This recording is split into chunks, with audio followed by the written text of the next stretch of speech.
Stephen Hawking is in the news tonight as one of the bona fide smart people on the planet when the renowned astrophysicist warned us about aliens from outer space this weekend. People tended to listen up. On his new Discovery Network series, Stephen Hawking says if aliens visit us here on Earth, quote, the outcome would be much as when Columbus landed in America, which didn't turn out well for the Native Americans, end of quote. Make a note, he indicates we should stay away from them at all costs. Now, this is interesting. Pretty much what our souls might do. Because we do know that they had Stephen Hawking to come out and say that the aliens are coming and be afraid of them. And then they had some type of CIA or one of those agencies came out, I think sometime this year and mentioned, sometime last year, and mentioned about the aliens are coming. Yeah. So in so many words, they know there ain't nothing coming but us. Right. So now, to try to understand what this might be is to try to understand this. Melanin was studied by the governments. Yeah. All the way from, we can say that the real powerhouse of that was studied from World War II on into now. A form of melanin, which was before it was called melanin, it was called a coltum. And later on called melanin by Dr. Aaron Lerner in the 1950s, named it melanin. Which is interesting here because they so-called have a comet coming in the fall of the year called Elenin. Elenin. Yes. What are they trying to say? They got a comet called Elenin. They took the M off. And it's not by mistake that this comet is right in line with this 21st thing. So, like I said again now, try to tell the people, when you make these dates, we're talking about stuff that's going on the inside of you. That way you don't be wrong, fail prophecies, and looking like a damn fool when your day of judgment don't come. You see what I'm saying? And according to this Diane Stein's book, the stuff she's talking about is Christ energy. And remember, the Christ energy is you ain't gonna see no man in no robe with no sandals. The Christ is coming through you. Right. So but also lining up is they got a comet that's coming called Elenin. You see, sometime in the fall of the year. Very interesting here.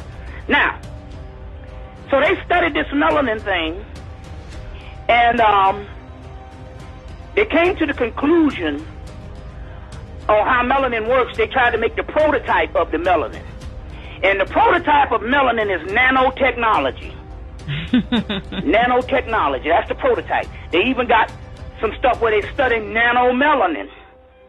But we do, it's nanotechnology is the prototype of how melanin functions. So they studied how melanin functioned.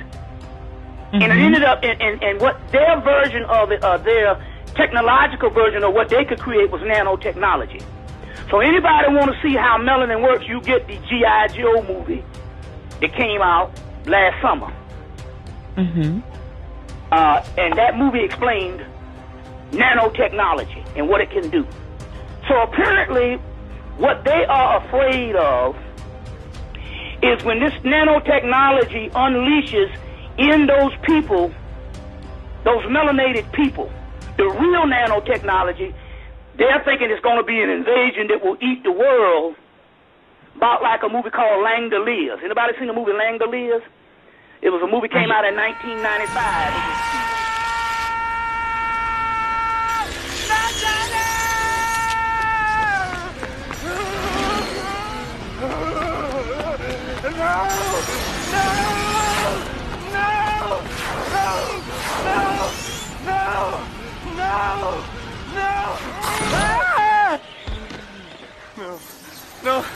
No!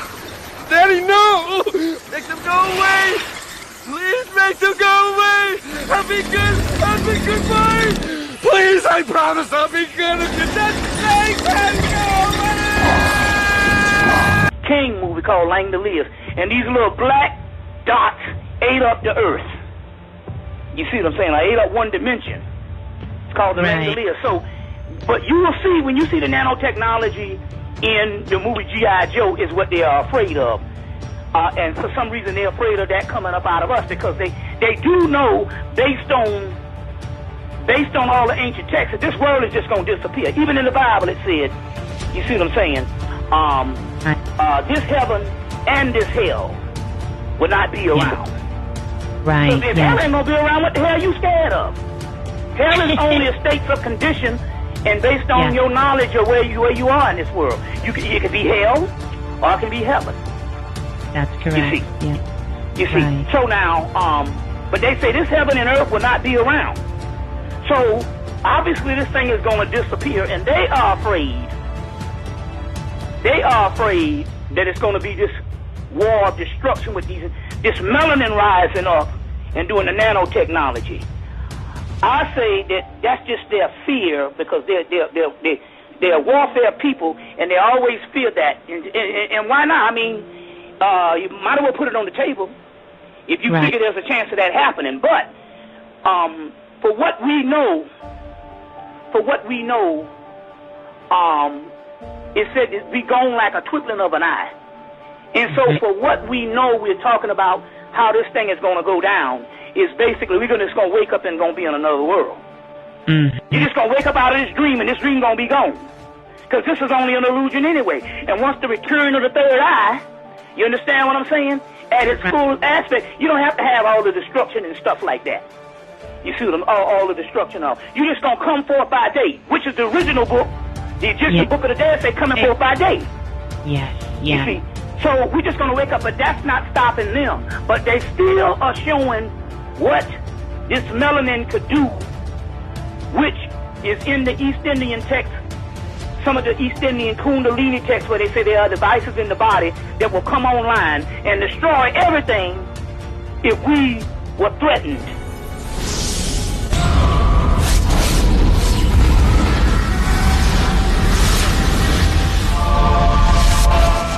For distinction. You see, we were threatened by distinction. That is also reported in the text. It's a book called Kundalini for a New World by Gene Kiefer. And they talk about these devices that they found in these texts in India.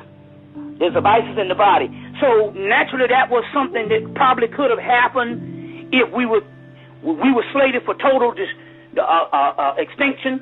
So they have to go about and kill us off on other means slowly, and you see what I'm saying, and conspire, you see, to kill us, and do not announce the day of battle.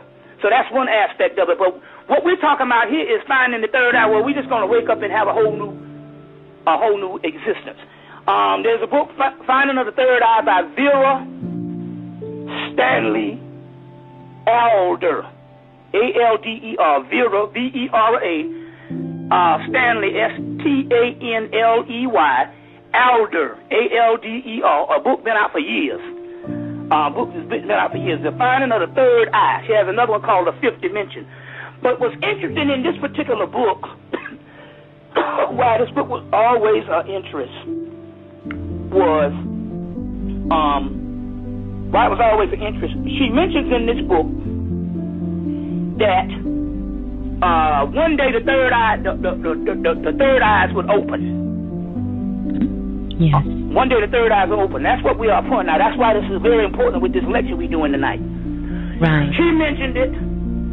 Edgar Casey said, well, one day there will be and he did it, but he couldn't understand the metaphysics of it.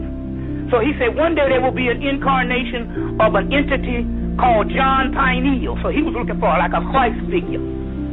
But John Pineal is the pineal gland. You see, and you got John, you got On, you got Elijah, you got Enoch, you got in a line of one before Christ would be Tahuti. So John is translated back into Egyptian as Ta'an or Tahuti. So John Pineal is melanin and the light of the pineal gland, the light of the world. So the entire Christ is the light of the world.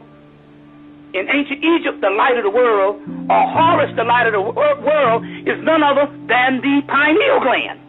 Right, You right. see. Now Moses wrestled with the angel, not Moses, Jacob wrestled with the angel all night, and when morning broke, he saw the face of God called Pineal. Called Pineal, yes. Called Pineal. The great face is another name. The great face is another name for Heru, light. Another name for Heru, or the hero. Mm-hmm. Another name for the hero, where you get the word hero from, is Heru, which is Horus, which is the pineal gland, Eye of Heru. Another name for hero is called the great face, the face of God. The face of God is on the inside of your brain, which is the pineal gland. Now, going right along, we have Osiris is a corn deity. Mm-hmm. Now they say no one knows, not even Jesus knows when the end, but the Father. Well, Horus don't know what the end until Osiris comes back. Osiris is a corn deity, and the corn deity, the corn deity, they say that the pineal gland is exactly the size of a grain of corn. So we have the deity that Aleister Crowley drew and had it at Greenwich Village in the 1900s, 1919, I think, a deity called Lamb. And Lamb has the head of a grain of corn. So they took this Lamb deity, put some bigger eyes on it, and they have been dealing with that with the alien thing for years. So the alien mask that you see, all of those bug-eyed things you see with the alien movies, that comes from Aleister Crowley's drawing of Lamb. But they say that Lamb is a part of an extraterrestrial government. But Lamb has a head is shaped like a grain of corn. Lamb is none other than the pineal gland. The extraterrestrial government is the pineal gland. You see, is the pineal gland. So now, going back, everybody, and so when I looked at Vera Stanley Alder's book, I said, well, where did she get this piece from? Was it a thing? Where did she get this piece from that said that the pineal glands were open? Well, she got it from, and some of the notes said, the Rosicrucian Cosmos Conception. There's a book out called the Rosicrucian Cosmos Conception. They just put the book out maybe 3 months ago. They put it back out. It's a book that's from the 1920s. So the Rosicrucian Cosmos Conception is coming from the Rosicrucians. The Rosicrucians also was for the benefactors for a lot of the stuff that the Moors left behind. They compiled all that and started the Rosicrucians also. And one of our people that was also a part of the Rosicrucian was what we call the father of metaphysics, Pascal Beverly Randolph, the black man. It's Pascal Beverly Randolph. So, but anyway, there's a book called the Rosicrucian Cosmos Conception. And that's where they talked about the third eyes coming back in the future.